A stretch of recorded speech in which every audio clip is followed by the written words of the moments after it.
কার্যক্রম নিষিদ্ধ থাকায় ত্রয়োদশ জাতীয় সংসদ নির্বাচনে অংশ নিতে পারেনি আওয়ামী লীগ। এখন দলটির নেতাকর্মীরা যেন স্থানীয় সরকার নির্বাচনে অংশ নিতে না পারেন সেজন্য নির্বাচন কমিশনের প্রস্তাব জানিয়েছে বাংলাদেশ জামায়াতে ইসলামী। এ নিয়েই আজকে নির্বাচিত খবরে কথা বলবো প্রথম আলোর নিজস্ব প্রতিবেদক আবদুল্লাহ আল জুবায়েরের সঙ্গে। সাথে আছি আমি রিজওয়ান সিদ্দিকী। স্বাগত আপনাকে। সরকার স্থানীয় সরকার নির্বাচনের একটি সম্ভাব্য সময় নির্ধারণ করেছে। আসলে এর মধ্যে দেখছি যে জামায়াত ইসলামী নির্বাচন কমিশনে কিছু দাবি দেওয়া জানিয়েছে। আসলে সেই দাবি দেওয়াগুলো আসলে কি? আচ্ছা, স্থানীয় সরকার নির্বাচনের জন্য নির্বাচন কমিশন আসলে একটা রাজনৈতিক যে সূত্রগুলো বলছে যে এই বছরের অক্টোবরের দিকে স্থানীয় সরকারের কয়েকটি স্তরে নির্বাচন হতে পারে। সেখানে শুরুর দিকে ইউনিয়ন পরিষদ এবং পৌরসভার নির্বাচন হওয়ার একটা সম্ভাব্য সময় আছে, যেটা আগস্টের শেষে বা সেপ্টেম্বরের শুরুতে সেটা তফসিল হতে পারে। সেটিকে কেন্দ্র করে এবারে অন্যান্য সময় যেমনটা দেখা যায়, এবারে তেমনভাবে আসলে রাজনৈতিক দলগুলোর সঙ্গে নির্বাচন কমিশন কোনো সংলাপ করবে না। তারই অংশ হিসেবে তারা একটা খসড়া আচরণবিধি প্রণয়ন করে সবগুলো রাজনৈতিক দলের কাছে সেটার বিষয়ে একটা মতামত চেয়েছে।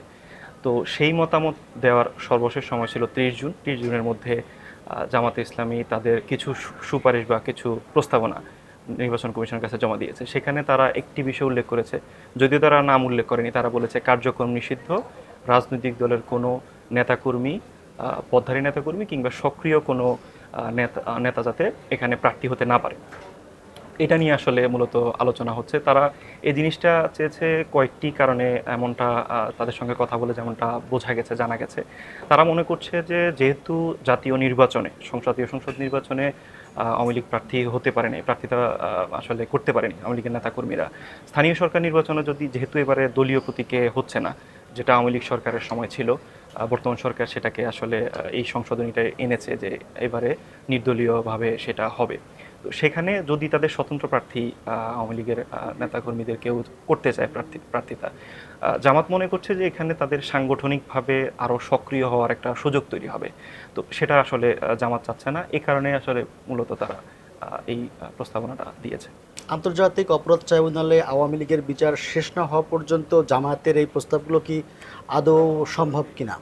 আচ্ছা, জামায়াতের যে প্রস্তাবনা, সেই প্রস্তাবনার বিষয়গুলো আসলে নির্বাচন কমিশন কিভাবে দেখছে, এটা হচ্ছে একটা বড় বিষয়। এখন পর্যন্ত বড় রাজনৈতিক দল হিসেবে বিএনপি আসলে কিভাবে বিষয়টা নিচ্ছে, যেহেতু তারা সরকারে, সেটাও একটা বিষয়। যদিও এখন পর্যন্ত বিএনপি তাদের অবস্থান পরিষ্কার করেনি। তো এখানে বিষয়টা হয়েছে যে জামাত আসলে এটা কেন চেয়েছে?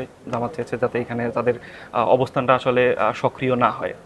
বর্তমানে যে অবস্থা, সেখানে এই বর্তমান আইনে সেটার কোনো আসলে এটার কোনো আইনি ভিত্তি নেই যে আপনি আওয়ামী লীগের নেতাকর্মীদের সেখানে স্বতন্ত্রভাবে প্রার্থী হওয়ার সুযোগ দিতে পারবেন। যদি সেটা করতে হয়, জামাত যেভাবে তাদের প্রস্তাব এনেছে, তাহলে নির্বাচনের যে প্রার্থী হওয়ার যে যোগ্যতা অযোগ্যতা সংক্রান্ত যে আইন, সেখানে সংশোধন আনতে হবে, অথবা নির্বাচন পরিচালনার ধারা আসলে এখানে সংশোধন করতে হবে। এখন পর্যন্ত আসলে নির্বাচন কমিশন এইসব বিষয়ে কোনো সিদ্ধান্ত নেয়নি বলে আমরা জানতে পেরেছি। এই যে জামায়াত নির্বাচন কমিশনে চিঠি দিয়েছে, এটা কি আসলে কোনো কার্যকর হবে নাকি আসলে কোনো চাপ বলা যায় এটা? এটাকে এক ধরনের রাজনৈতিক কৌশল বা চাপ বলা যায়। কারণ জাতীয় সংসদ নির্বাচনের আগে আমরা দেখেছি যে গণ অধিকার পরিষদ একই ধরনের আসলে প্রস্তাবনা দিয়েছিল, কিন্তু ইসি সেটাকে সেভাবে আসলে সংশোধন আনেনি। তো আমরা নির্বাচন কমিশনের সঙ্গে এই বিষয়টা নিয়ে কথা বলার চেষ্টা করেছি। আমরা নির্বাচন কমিশনের জ্যেষ্ঠ সচিব আক্তার আহমেদ এবং একই সঙ্গে আমরা নির্বাচন কমিশন আব্দুর রহমান এল মাসুদ, তাদের সঙ্গে যোগাযোগ করেছি। তারা বিষয়টা নিয়ে সেভাবে আসলে বলছেন যে তারা বিষয়টা জানেন না। তো শেষ পর্যন্ত আসলে নির্বাচন কমিশন কী সিদ্ধান্ত নেয়, বিএনপির প্রস্তাবনার বা বিএনপির যে আসলে মতামতটা কী, সেটাও এখানে অনেক বেশি গুরুত্ব পাবে। এরপরে এটা সামনে হয়তো বোঝা যাবে। জামাত কিন্তু চাইছে যে এবার স্থানীয় সরকার নির্বাচনে মন্ত্রী বা সংসদ সদস্যরা প্রচারণায় অংশ না নিক। আসলে এটা কেন, এই প্রস্তাবনা তারা কেন দিয়েছে? এটা কিছু কারণে জামাত আসলে দিয়ে থাকতে পারে। একটা হচ্ছে যে স্থানীয় সরকার নির্বাচনে জামাত কিন্তু এই প্রস্তাবনার মধ্যে একটা অংশ বা একটা প্রস্তাব আছে এরকম যে স্থানীয় সরকারে বা স্থানীয় প্রশাসনে যারা প্রশাসক আছেন, তাদেরকেও যাতে নির্বাচনে প্রার্থী হওয়ার সুযোগ না দেওয়া হয়। এটা আমরা কথা বলে যেটুকু বুঝেছি, তারা বলেছেন যে স্থানীয় সরকারে যদি প্রশাসক বর্তমানে যারা আছেন জেলা পরিষদ বা সিটি কর্পোরেশনে, তারা যদি নির্বাচন করেন, তাহলে একটা প্রভাব আসলে এখানে বিস্তার করবে। নির্বাচনটা অনেকটা তাদের মতে সুষ্ঠু হবে না এবং একটা দলীয়করণের একটা চিন্তা ভাবনা থেকে যাবে।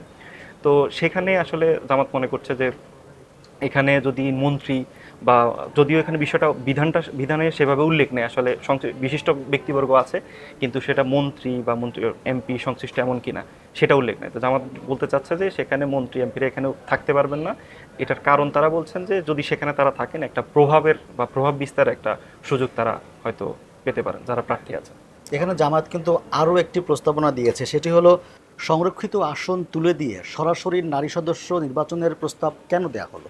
আমরা এই বিষয়টা নিয়ে আমাদের নেতাদের সঙ্গে কথা বলার চেষ্টা করেছি। তারা যেটা বলছেন যে ঐকমত্য কমিশনে কিন্তু জাতীয় সংসদ নির্বাচনে 5% নারী প্রতিনিধি রাখার বিষয়ে এক ধরনের ঐকমত্য হয়েছিল, ধাপে ধাপে সেটা বাস্তবায়ন করা হবে। তো জামাত মনে করছে যে যদি সরাসরি নির্বাচনটা হয় স্থানীয় সরকারে, তাহলে জনপ্রিয়তা যাচাইয়ের একটা সুযোগ তৈরি হয়। এখন যেভাবে আছে সংরক্ষিত আসন, সেইভাবে জামাত মনে করছে সেভাবে জনপ্রিয়তা যাচাই সুযোগ হয় না। মনোনয়নের মাধ্যমে আসলে একজন নারী সদস্য এখানে আসেন, সেটাকে তারা মনে করছেন যে জনপ্রিয়তা যাচাইয়ের সুযোগ হয় এবং একজন নারী তার স্থানীয় পর্যায়ে সবার সঙ্গে মেশার যে সুযোগ সেটা তৈরি হয়। মাত্র কয়েক মাস আগে জাতীয় সংসদ নির্বাচন অনুষ্ঠিত হয়েছে। সেই নির্বাচনে সাংবাদিকদের প্রবেশ এবং এআই নিয়ে বেশ কিছু নীতিমালাও হয়েছে। তাহলে নতুন করে জামাত কেন আবার নীতিমালার কথা বলছে? জামাত মনে করছে স্থানীয় সরকার নির্বাচন নয় শুধু, যেহেতু স্থানীয় সরকার নির্বাচন সে কারণে হয়তো বিষয়টা আলোচনা হচ্ছে। জাতীয় সংসদ নির্বাচনে জামাত এই বিষয়গুলো নিয়ে সবসময় কথা বলেছে। স্থানীয় সরকার নির্বাচনে জামাত মনে করছে যে সাংবাদিকদের যদি সেই সুযোগটা দেওয়া হয়, যেটা এখানে স্পষ্ট নয়, জামাত বলেছে এটা স্পষ্ট করে সাংবাদিকদের অধিকার আসলে কতটুকু তারা সেখানে প্রচার করতে পারবে, কেন্দ্রে কতটুকু প্রবেশ করতে পারবে, সেটা স্পষ্ট থাকলে জামাত মনে করছে যে এখানে যে কারচুপির যে একটা অভিযোগ সবসময় পাওয়া যায়, সেটার সুযোগটা কিছুটা হলেও কমবে। জামাত মনে করছে যে সাংবাদিকরা যদি মানে তাদের যে যতটুকু প্রচার করার সুযোগ আছে সেটা যদি তারা প্রচার করেন কেন্দ্র বা কেন্দ্রের বাইরে থেকে, তাহলে স্থানীয় সরকার নির্বাচনটা অনেকটা ফেয়ার হবে বলে মনে করছেন তারা। আলোচনায় অংশ নেওয়ার জন্য আপনাকে অসংখ্য ধন্যবাদ। আপনাকে ধন্যবাদ। দেশ বিদেশের গুরুত্বপূর্ণ ঘটনার বিশ্লেষণ ও সর্বশেষ খবর জানতে প্রথম আলোর সঙ্গেই থাকুন।